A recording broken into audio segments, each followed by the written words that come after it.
Hi there, my name is Matti Sulanto. In this video, I'm going to check out the new Lumix firmware updates.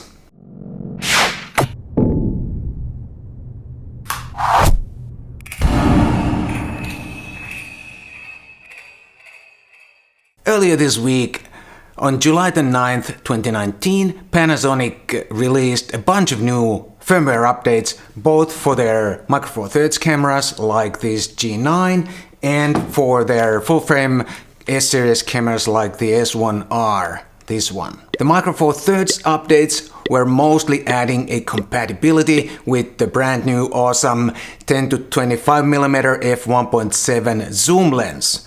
But I still highly recommend you update the firmware, and I'll put a link down in the description below so you can check it out if you haven't already done so. The S1 and S1R instead, they received more substantial update that actually really improves the image stabilizer and the autofocus performance.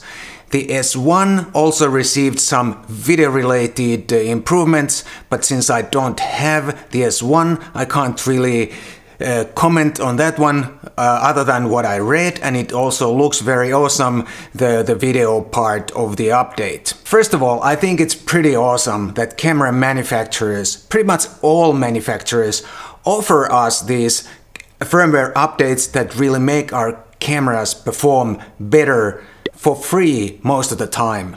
Before, years ago, firmware updates were mostly some bug fixes that didn't really improve the practical performance of the camera that much, to be honest. The latest firmware update for the Lumix S1R and S1 improves the image stabilizer performance by about half a stop. And while that half a stop doesn't sound that impressive, I still think it really is impressive.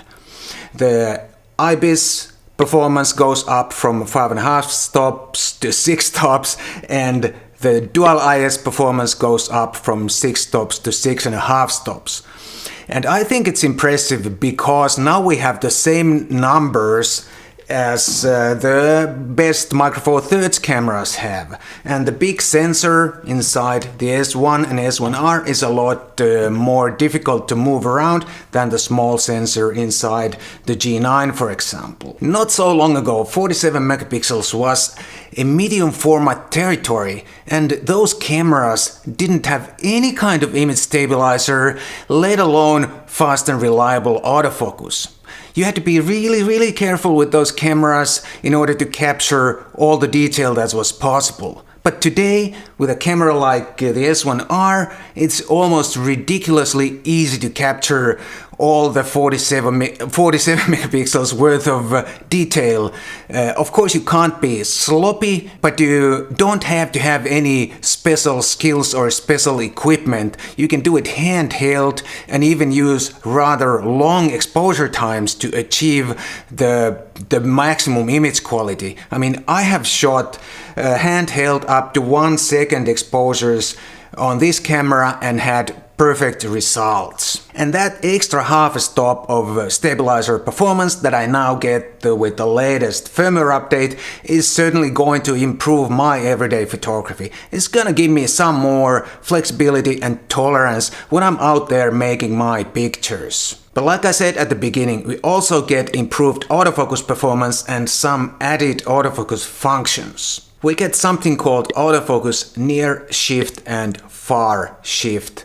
And as the names imply, the other function focuses on the background, and the other function focuses on the foreground.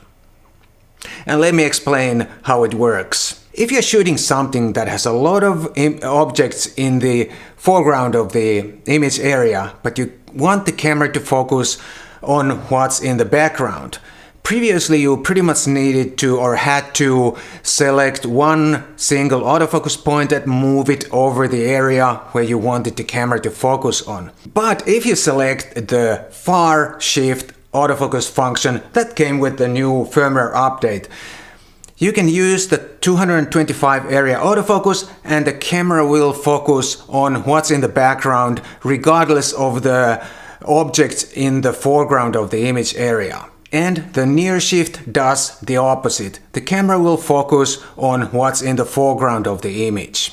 You can program these two functions on any of the function buttons of the camera, but if you want both of these functions readily accessible, you need two function buttons, because you can only program one of these functions on one button at a time. Because it's only some days since the firmware was released, I haven't had time to really fully test these two new functions, but I can already see that they can be really useful in many situations. There's also improved autofocus tracking performance in video, and also the live view during autofocusing has been improved.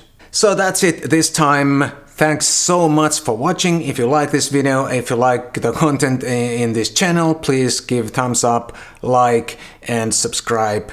Thanks once more. See you next time.